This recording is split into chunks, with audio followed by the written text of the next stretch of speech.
Okay, thanks for joining me today. And it's been a while. I know I've been sick.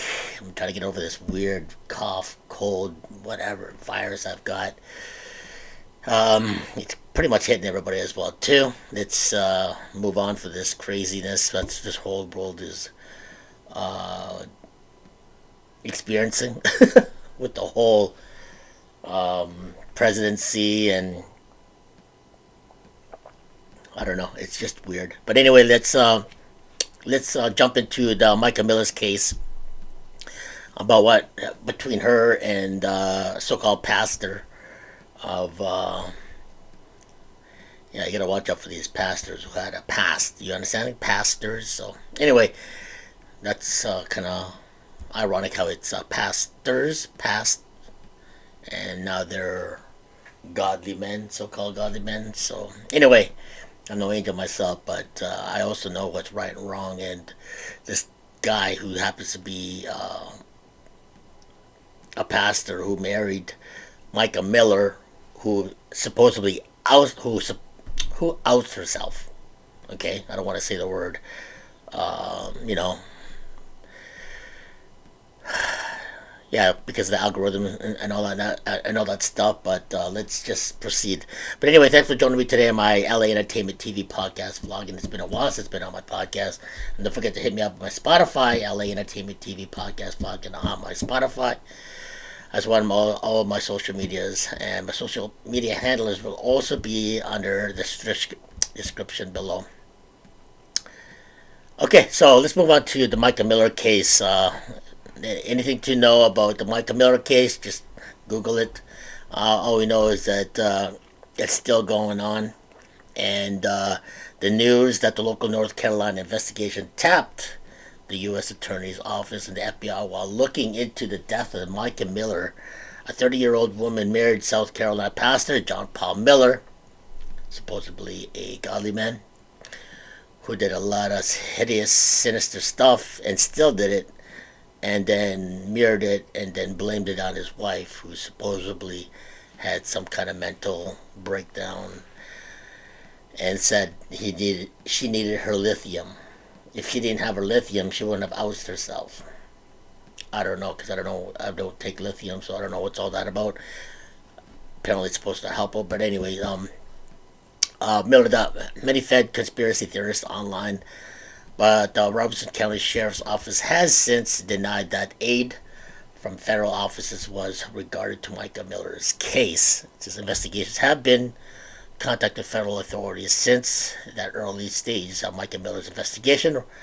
Robeson County Sheriff Bernice Watkins said that statement obtained by Inside Edition, based on information gathered during the investigation and judicial reasons, the Sheriff's Office has required assistance to both agencies. No other information will be released at the time.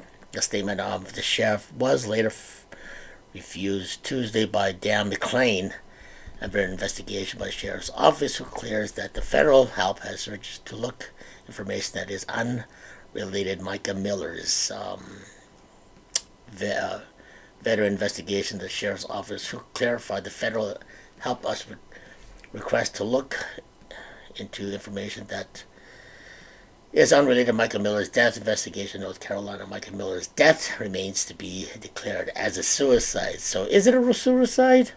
I don't know, man. There's a lot of things that are playing that it wasn't. It was planned, and looking through all the videos, footage that the people sent me, and looking at the YouTube videos as well too. I don't know, man. Looking, let's just say May 7th, media releases from the Sheriff's Department. Micah died by suicide late April due to gunshot wound to the head. Her cause of death was determined after a review of surveillance footage and an examination of North Carolina medication examiner, well, as interview. So, on the surveillance footage, she was going into a pawn shop apparently, and then and in the pawn shop she was purchasing a gun for like $500. So, but when she went into the pawn shop, there was people following her. So they say, but it kind of looked like somebody was following because some guy came in there with a darker shirt, was browsing around, looking around, but didn't buy anything.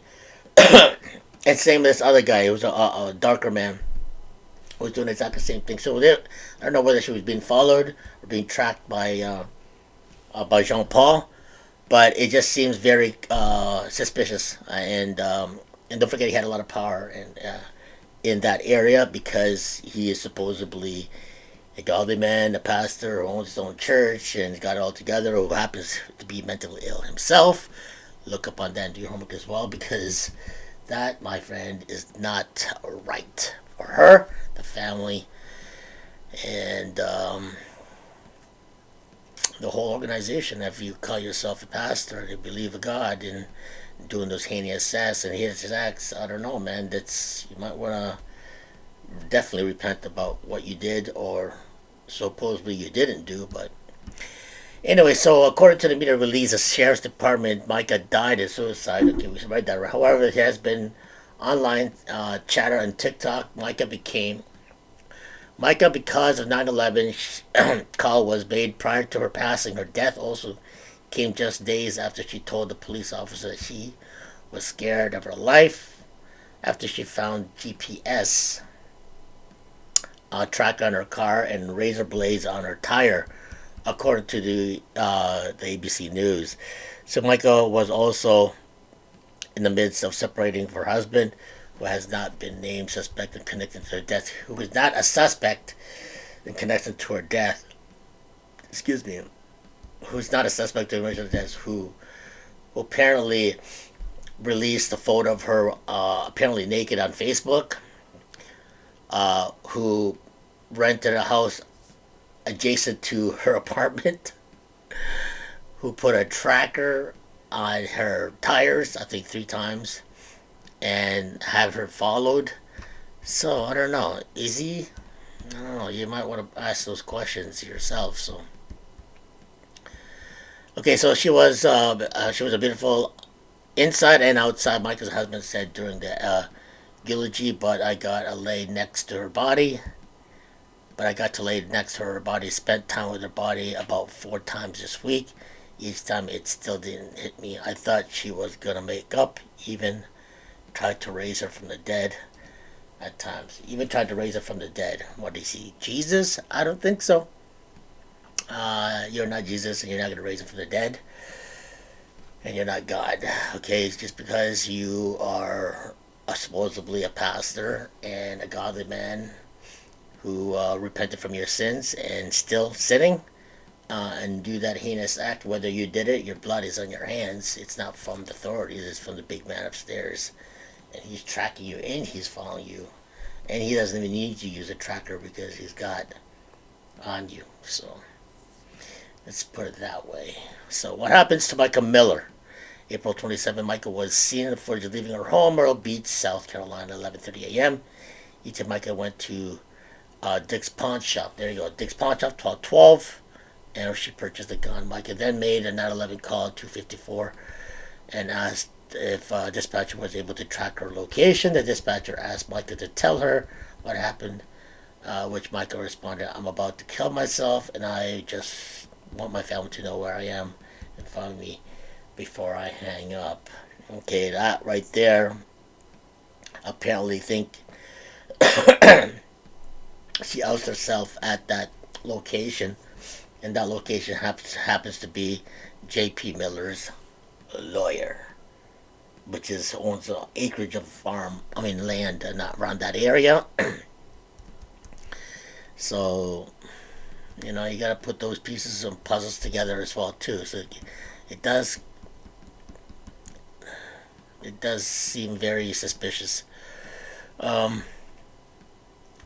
anyway, it says unable to reach Mica following at the end of the call.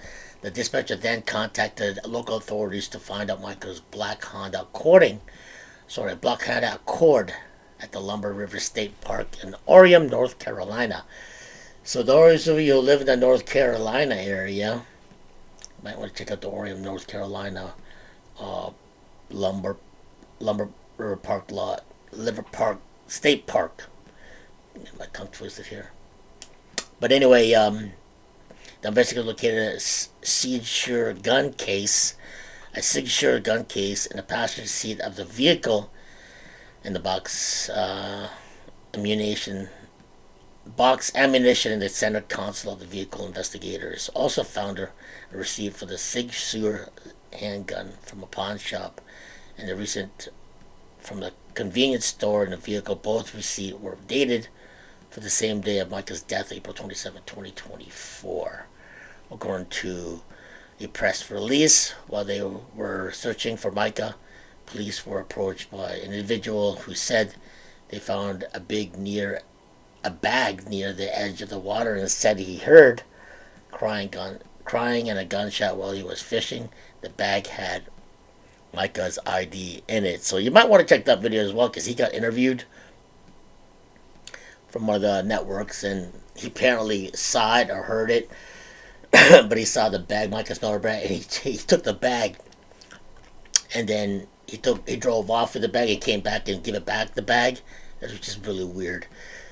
And he had $500 in it and whatnot, but I don't know, just, you would go take the bag, which is Mica Miller's bag, you would take it, all the ID money's in there, and then come back with a different car. Okay, they're another suspicious character. Okay, so police also found Mica's phone during the investigation, so that she had done a search of national parks near me, which showed result of Lumber River State Park. Investigations confirmed that John Paul was not in North Carolina when his wife passed away. Authorities also looked into the whereabouts of a woman he is allegedly romantically involved with. She was also in North Carolina on the night before the day Mica's death and release states. So investigators learned through the interviews that John Paul Miller was at an athletic event in Charleston on the day of Mica Miller's death, and John Miller's vehicle was observed traveling on Highway 17, bypassing Horry County 2:22 p.m. on April 27, 2024. Office said in the media release, the investigation confirmed that John Miller was accompanied while traveling to and from the event in Charleston, South Carolina. So he's got an alibi. Is that alibi sticking to it, or is that alibi full of BS? So online conspiracy about Mica Miller's death spread all over the internet. So that's where I found it, and I saw, because I love watching true crime stories and anything that deals with crime, mysteries, and murder stories. And this came about, and people were sending me all these videos and links. And then I started watching it, then it caught my attention, and now I'm talking to it today. I'm going to keep talking to it more about what's going on, because it still strikes my interest. So thanks for joining me today. I'm on LAEntTV podcast vlog. And don't forget to hit me up on my social medias, LAEntTV, on my Spotify, as well as my LAEntTV podcast vlog on my YouTube channel, where you can find all my podcast videos, homes, documentaries, and my good videos and music videos, films, documentaries, and music mixes as well. And today we are talking about Mica Miller's, and still today, it's been over about 2 months now, and then Mica Miller is still in the news. It's still in the forefront and finding out what's going on. So despite the police statement that Mica caused death, the case has bred lots of online conspiracies, even causing Solid Rock Church, which is owned by John Paul. It's called Solid Rock Church. Works that have received much harassment. John Paul has since been released from his pastoral duties. ABC News TikTok users also noticed a new account posting various videos of Mica Miller's, with the videos according, which have at least about 10,000 views. An account with the name of Justice for Mica, which is run by Syria Francis, Mica's sisters, has also gone viral online. The account posted threatening messages that were alleged that Mica's husband, John Paul. Unfortunately, rumors, conspiracy theorists were spreading quickly, and assumptions were being made. However, in the end, We must make decisions based on the facts and evidence that has been gathered since the sheriff Brunis Watkins in the May press release. While I know it's not that many people want to hear that the evidence is quite clear. Okay. Um, and compelling that we are as saddened that any one of these occurred. There are many factors that have reviewed that occurred over an extreme period of that probably released the reason for investigation, but in the end, sadly, a tragic decision was made of Mica's ending her life. Did she end her life, or did someone end her life? Do your homework on that. So that's why I'm doing my homework and relaying it to my audience as well. Mica Miller's family responses. Mica's family has also spoken out about women, saying that Mica was abused and questioned her cause of death as suspect. The family released their own statement on Tuesday when news broke federal investigation were consulted. The family gratefully for everything for the family is grateful for everything everyone has done to help the justice for Mica. Read the statement obtained for her Inside Edition. There was aware that Robertson County Sheriff officers released statement that the FBI being involved. However, the family was no personal knowledge of the nature of FBI investigation, therefore has no comment. Justice for Mica. So you might want to read that out on Yahoo and on whatever search engine you whether it's Google, Yahoo, or MSN. The obituary is there, and all the videos and whatnot is posted on all the social medias. But anyway, let's check out what one of the videos that I had this sent to me, and she does a pretty good about her investigation as well too. So you might want to check her videos out. And I do like her style of her reporting, and she's doing a really good job. So go check her on the Coffee House, the Coffee with Crimes. Apparently that's what it's called.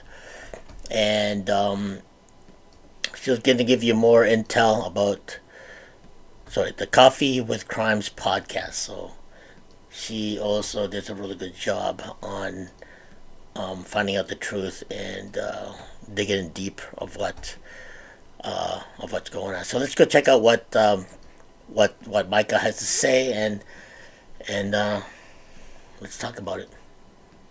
The second greatest command: love your neighbor as yourself. Mm-hmm. And it makes the enemy so mad when you're going through something horrific and sad and awful, but you take the time to call and encourage your friend, or pause in your prayers, lifting up your concerns and worries and cares, and you pause to pray for your friend whose family member has cancer, or to lift up their daughter or son who's just going through a season and they need prayer. Nothing makes the enemy more mad, because that's God's heart. Opposite of selfishness. It's just love. Okay, so that was Mica Miller videotaping herself in the car about lifting herself about what makes the enemy mad is loving yourself, and it's love. So good. That's a good message.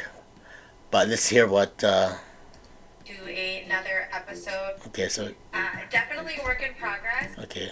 Unfinished business when it comes to Mica's story and the case with, her passing. And so I've been really deep in it. And so I have a lot more to go over with you guys today. A lot of really important details, I think. Let's just get right into it. So in my last video, I went over the press conference held by Regina Ward, which is the family's attorney. And she held a conference going over Mica's law. I wanted to kind of piggyback on that and share what Mica's list was. So in her press conference, she talked about Mica's law basically being an improvement to the coercive control bill. So this list was compiled from Mica's verbal stories, diaries, journals, and writings. The ones that were not destroyed by JP but much of the list does track the original bill, with some added details from Mica's own personal experiences, all of which are various forms of abuse. I do have to say that JP has not been convicted of any crimes, and these are all just Mica's personal diaries and experiences. And though we have no reason not to believe Mica, I do have to say that it's all alleged. So you can see here, A through Q were all included in the coercive bill. That was already there prior to trying to implement Mica's laws. That's A through Q. Or did say that, according to all of the documentation from Mica, that this definitely tracks what Mica was going through with JP, allegedly, plus some additional stuff, and that would be 1 through 16. So it includes emotional abuse, ignoring requests and commands to leave Mica alone, cruelty to Mica's dog, destruction of her property, destruction of supporting evidence, adultery, promiscuity, stealing her identity, cyber or technology abuse, misuse of legal documents, misuse of law enforcement, misuse of legal process, medical abuse, spiritual abuse, church abuse, phone calls to everyone, and physical abuse without marks. And so under each heading there, you can read, a description exactly of what Mica states that she went through. And then at the end of Mica's list, it says, if Mica was your daughter, sister, etc., where would you send her for help? And so it's just a really difficult list to read. It's horrible. Mica, said she went through. It's absolutely heart-wrenching. So a critical part of this is what we can do to help push Mica's law into action. So if you're watching this and you reside in South Carolina, this is something that you can do to actually help implement Mica's law. So you go to South Carolina Legislature online. This is the website. It's scstatehouse.gov. I'll put it on the screen. And then you go to find legislators at the bottom of the page. You type in your address. You click your identified South Carolina state senator and your identified South Carolina state representative for their address and their contact information, and then use this template letter. They give 2 examples here. You fill in, of course, the appropriate fields with your information, and then you send this to your respective legislator's name.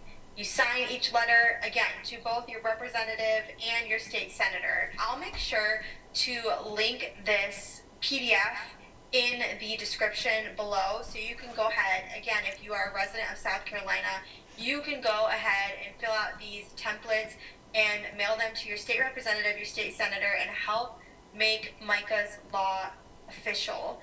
It's so imperative that everybody does their part to help do this in honor of Mica. All right, and then the next point of discussion that I wanted to talk about with you guys is if you've seen, which you probably have if you're watching this, because I assume that you've been following the case, that JP is going on kind of a TikTok tangent through a third party, and he's attempting to debunk the lies each video. So currently, as I'm recording this, he has shared 6 videos. Each video is pretty short. So I want to go through some of those videos, some important points, and talk about them, because I think there is a lot to dig through here. And I also think it's really interesting, what JP decides to focus on. What he decides is important to talk about. So in the first few videos, he talks about why he has Mica Miller's tattoo. He actually has her signature on his chest. He talks about, why he preached within 24 hours after she had passed away, how he did everything he possibly could, quote unquote, to save her. And he does talk a little bit about, her cremation. That's kind of the first videos, and we'll go through a little bit here. I'm not really going to address the tattoo situation because honestly, it's low on the totem pole, I think, of importance in regards to the case. Before that, I just want to talk about the tattoo from the other night. The tattoo that had her signature, it was gotten back in January with her. Oh, about this. And whose idea do you think that was? I'm no tattoo professional by any means. I do have some, but I'm definitely not a professional. I'm not a tattoo artist. If anyone watching this is a tattoo artist, you can maybe chime in. But, by the looks of it, it does not look like he had it done back in January. That would be, what is it, June? Yeah. So it'd be like 6 months ago. It looks pretty fresh to me. Again, I'm no professional, but to me, it looks fresh. He also, this irritated the crap out of me. He also goes on and mentions a few times money, talking about how much things cost in regards to her funeral and different pieces of memorabilia that he paid for. And to me, it's just gross that he's even talking about dollar signs, cost, anything in relation to the passing of Mica. He's supposed to be a grieving husband, which Yeah. obviously I don't want to use that term because she wanted no part with him. She did not want him to be her husband. But that is the front that he is trying to portray, is that he is a grieving husband. And yet, in the same sense, he's talking about how much money everything costs. It's just very, very gross and hard to listen to. But yeah, like I said, I found it frustrating, the topics that he was I can focusing on, imagine. especially in those first few videos. Of course, he's not focusing on any of the accusations with the stalking and the harassing and the exploiting. He's not even touching the allegations with, of course, inappropriate relations with underage girls. He's not talking about his alibi and how he was actually out with, another woman, or how he was having these inappropriate text messages with a waitress before and after Mica passed, as if nothing had happened. He's not talking anything, obviously, about the circumstances surrounding Mica's passing. He's not talking about the allegations from his first wife, Allison, where she also talks about his insane amounts of stalking and harassment of her. No, he's not talking about that. He's talking about tattoos. He's talking about money. He's talking about just nonsense. A lot of nonsense. If I was being accused of these absolute heinous crimes like harassing and stalking and exploiting and inappropriate relations with underage minors, I would be up there just making a scene. I didn't do it. But no, like that, he doesn't want to address those things. He wants to talk about his tattoo. And, part of me is like, okay, well, maybe he has a lawyer over there saying, hey, you can't touch on these topics. And so, that would make sense, I suppose. But I would also have to think, if he does have a lawyer in his ear, I can't imagine that they would be encouraging him to do these TikToks at all, because no matter what he says, it does him no favors. If you read through the comments on any of these videos, there's not anyone in, JP's corner. He is very, very unliked, at least from public opinion. I don't know. I'm curious to know, in his church, if he still has any members showing up, if there's still anyone that, believes that he is a pastor. That would be something I'm interested to know, too, if anyone has any kind of connections. Are people still going to his church? Yeah. Because, again, I asked this in my last video, but I just don't see how anybody could listen to this man preach at this point. So, yeah, like I said, he does address, why he preached after Mica passed, and he goes on to say that he basically didn't want to believe it was true, that he had done all this stuff to try and save her, and it was just his odd way of coping or grieving. He addresses this in a TikTok video about how, there's no manual on this, and I was just grieving how I grieve. I wanted to just keep living my life as if it never happened, because I was not ready to believe that it happened. So the next day I preached, it was like a fool, and then I made my announcement for everybody to be quiet and leave, because like a moment of silence, like you do, in respect. I made it kind of like, I don't want anybody to be talking about, suicide or mental illness or asking me questions, or I just want them to leave and go talk to Jesus about it and then talk to me at some later date. I was not prepared to deal with any of it at all. I'm sure you cannot imagine what it's like to be trying your best to keep somebody alive and then to find out they passed. And then how do you handle yourself in that next 24, 48 hours? I don't think there's a manual on that. And funny you should say that, because there is, so to speak, a manual on grief, and there are behavior analysis that kind of, pick apart these things and look at someone's behavior and really interpret different behaviors, mannerisms, all kinds of things that, you or I might not even pick up on. And so I found this clip that I found really interesting. It was a behavior analysis looking at John Paul when he is announcing the death of Mica. And this is what he had to say about it. I got a call late last night. My wife has passed away. Yeah, and it was self-induced, and it was up in North Carolina. And we're gonna have a funeral for her next Sunday here at 3 p.m. And so it's all I can. Yeah, I'm just kind of going on adrenaline right now. So y'all pray for me and my kids and everybody. And she wasn't. Y'all knew that she wasn't well mentally, and that she needed her medicine that was hard to get to her. And so I'm sure there'll be more details to come. Okay, what do you make of that? Again, we're not seeing things we should be seeing. No grief in the forehead, no grief in the face. His expression is blank. It's not sad. We're not hearing the low tone that we should be hearing. Before, we heard the thing where he's at the funeral all whiny and stuff, and his voice is really high. This is where he's trying to show emotion, and he's not really showing any emotion. Again, his arms are far away from his body. Why bring up his wife's medical, or not being able to get medicine during this? That's called a qualifier. He's qualifying what's happened to her. These are all. This is so. It's horrible, but it's really good when you want to show someone the body language of what shouldn't be happening when someone's grieving. I also think it's ironic in his TikTok video where he's talking about how he announced it, where he said, "I just didn't want anyone in the church, talking about mental health or unaliving or anything like that. Instead, I wanted them to go home and talk to Jesus about it." It's just really ironic because he has no problem, airing Mica's alleged mental health problems in front of, his congregation. He talks about mental health and her issues. We don't really know if they're real or not, but what he says are Mica's issues. He has no problem, talking about all of that with his congregation. But when he announces this horrific news, his reasoning as to why he told people to just be quiet and leave and not talk about it was because he didn't want people, talking about mental health within the church. Make that make sense to me. When he has no problem talking about it, himself, but no one else can talk about it. Which, it's interesting. I'm not going to go off on this tangent right now, but I've been following on a Facebook group, Justice for Mica, and some of the members of his church, or like the videographer or something like that, multiple people have come out and said that they've been delivered a cease and desist from JP, so they can't, they're not supposed to be talking about anything. He's always trying to silence everybody, but man, does the man run his mouth. Also, in this same video, JP goes on to say that he went to multiple different professionals saying that if Mica didn't get her lithium, that she was going to unalive herself. He said he went to police officers, to judges, to doctors, to families.